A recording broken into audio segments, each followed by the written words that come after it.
The days of the cliche, pushy salesman are over. It's time for a new definition of selling. A definition that defines it by providing the right service at the right price without it necessarily being about the bottom line. If the thought of asking for a sale makes you feel ashamed, this episode is for you. I'm going to go over a strategy that works each and every single time because it puts the customer first. After, you'll start naturally closing more sales, and not just because you're going to start asking for it. I'm going to tell you how to be more comfortable with that, but because you're actually going to be solving a problem that they've had and you have a solution for it. It's a win-win for everybody.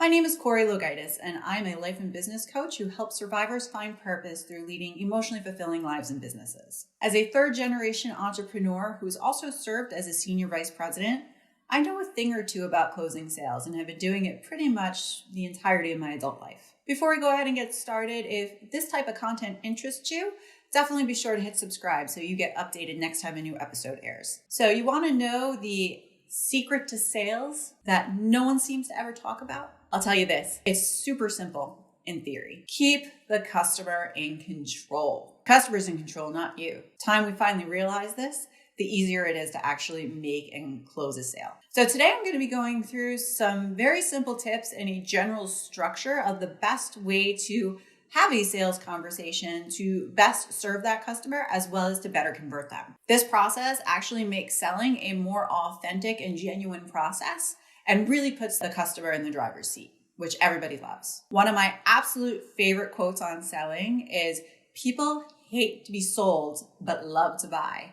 And that's by a well-known sales coach named Jeffrey Gitomer. And it's so true, because when was the last time you were actually really excited to go into a sales conversation? It always makes people really kind of hesitant because you don't know whether or not that salesperson is acting in your best interest because of the cliche.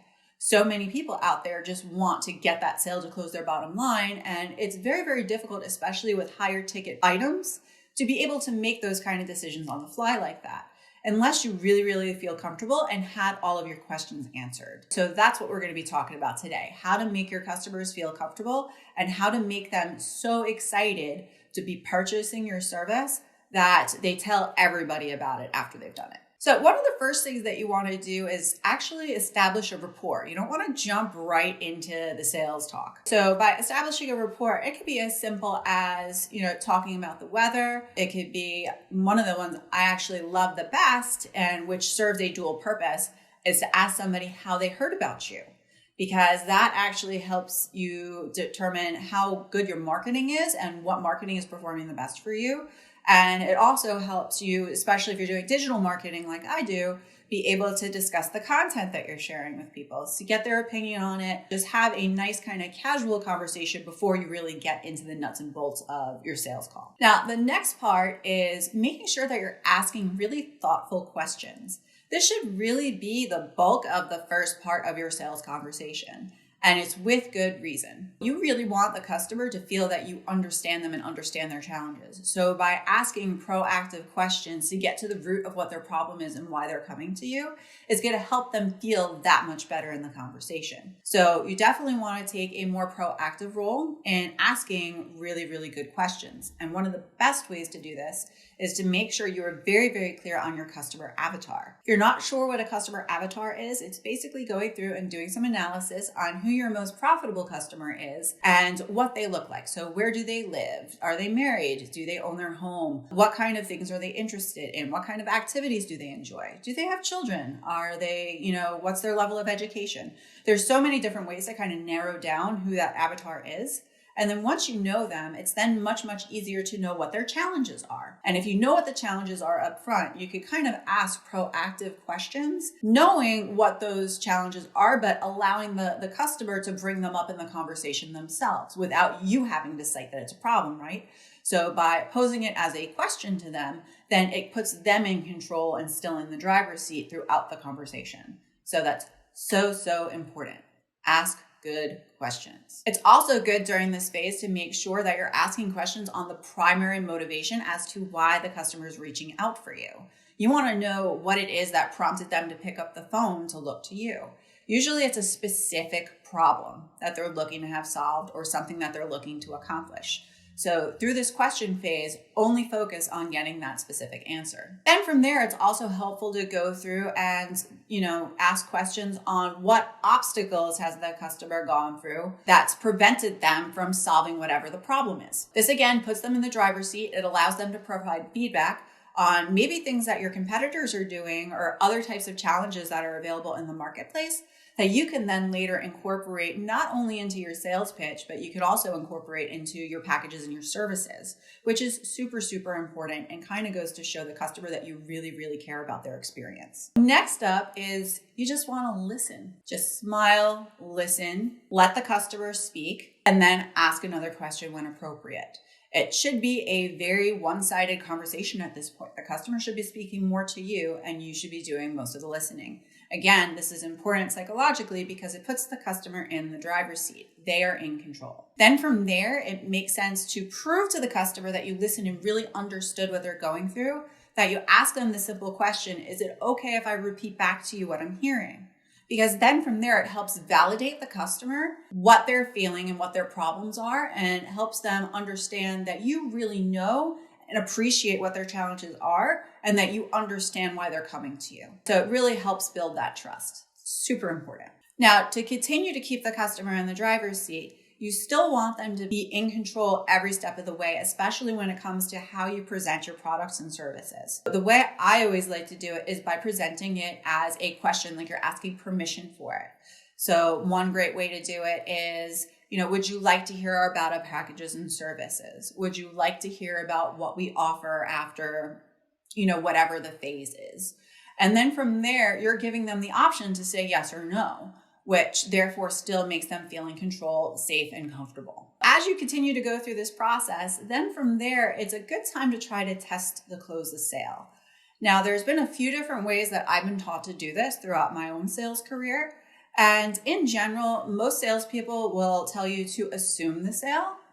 But the way that I prefer to do it is to instead say, would you like to hear the investment or would you like to hear how much it is? Because then from there, it still puts that customer in that position that they are still making all the choices. I find that works much, much better. It makes people feel more comfortable. Now, the goal is once you get to that point that the customer says, oh my God, yes, I am so super excited, sign me up today. If that's the case, you've definitely done the right thing. Want to see an example of exactly how excited a customer should be to sign up for your package, product, or service? Stick around to the end of the show because I'm going to share an example of one of my own clients and what they did after they signed up to work with me. All right, so let's walk through the closing process really quick because this is something that I think that people really have some challenges with. First step is if after asking, how would you like to move forward, the customer says, yes, I'm ready to sign up, stop talking.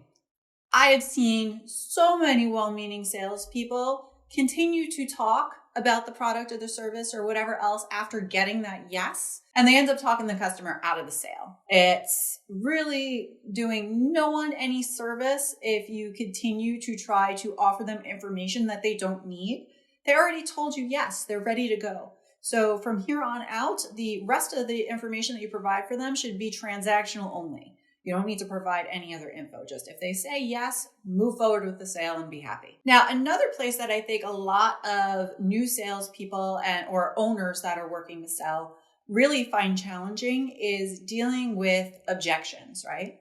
So unless a customer flat out says no and oh, that doesn't mean they're not interested. If anything, it means the exact opposite. It means that they are interested, but they just need a bit more information to feel comfortable with moving forward with a transaction. So really, really quick, I'm going to go through some of the most common objections. And this really works for pretty much any kind of business or industry and how to go about giving the customer the information that they're going to need to feel comfortable with that objection moving forward. So the first one is, I can't afford it, or I'm not sure if I could afford it. Real question here is finding out whether the customer literally can't afford it or whether or not they don't find the value in whatever it is that you're offering, because they're two very, very different things. So for a customer who literally can't afford it, but it is the best solution for them and it's something that they really, really want, it's worthwhile to discuss, other options as far as funding goes. Maybe you have some kind of a financing package, or maybe if it's a larger ticket item, they may be able to get a loan. There are different ways to go about getting funding. By the way, check out my bootstrapping video if somebody really wants to fund something. So that's one thing. On the other side, if the customer isn't seeing value in what you're offering, that requires a little bit more work on your part to really make the customer feel comfortable with that sale, right? So you need to find out from there, what exactly is it that they're not receiving in what you are offering that they're looking for, and being able to identify whether or not you can deliver. Another common one is, I need time to think about it. Now, there are some times where this is a valid concern, but for a lot of people, they quite possibly may just be procrastinating on moving forward with something that they're not familiar with.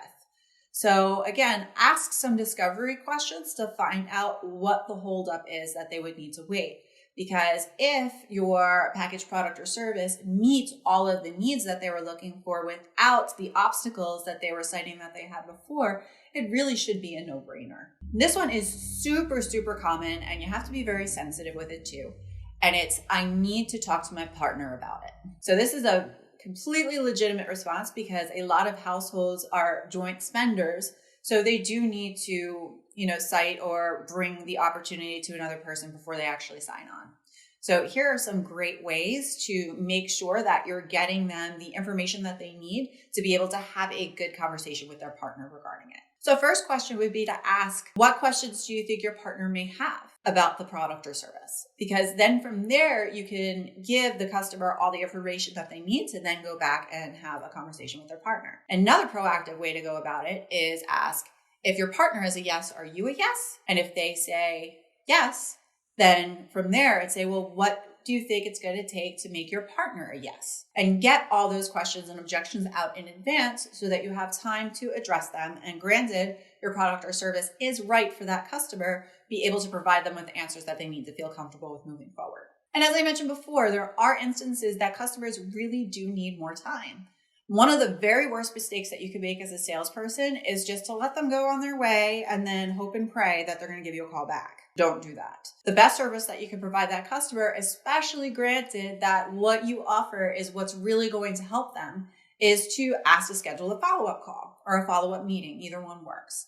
So definitely make sure to set it within 24 to 48 hours of your original discussion, because if you go further out than that, you're going to lose some of the momentum that you're already built by, them proactively reaching out to schedule this conversation with you to begin with. Definitely schedule a call within 24 to 48 hours and phrase it as, can we schedule a call just to circle back to just see what you decide on? So you're not putting any kind of pressure on them to buy. You're just looking to close the loop so that you know that you've done all that you can to provide them with all the answers to the questions that they're looking for. So granted that your conversation with this customer flowed in a way where you were providing value through listening to their concerns, answering their questions, and really providing that level of trust that's needed to create a sales relationship, you should have an over-enthusiastic customer that's ready to go and so excited to have been able to purchase from you. And one example from a recent client that I signed on, he was so excited to make the investment in both himself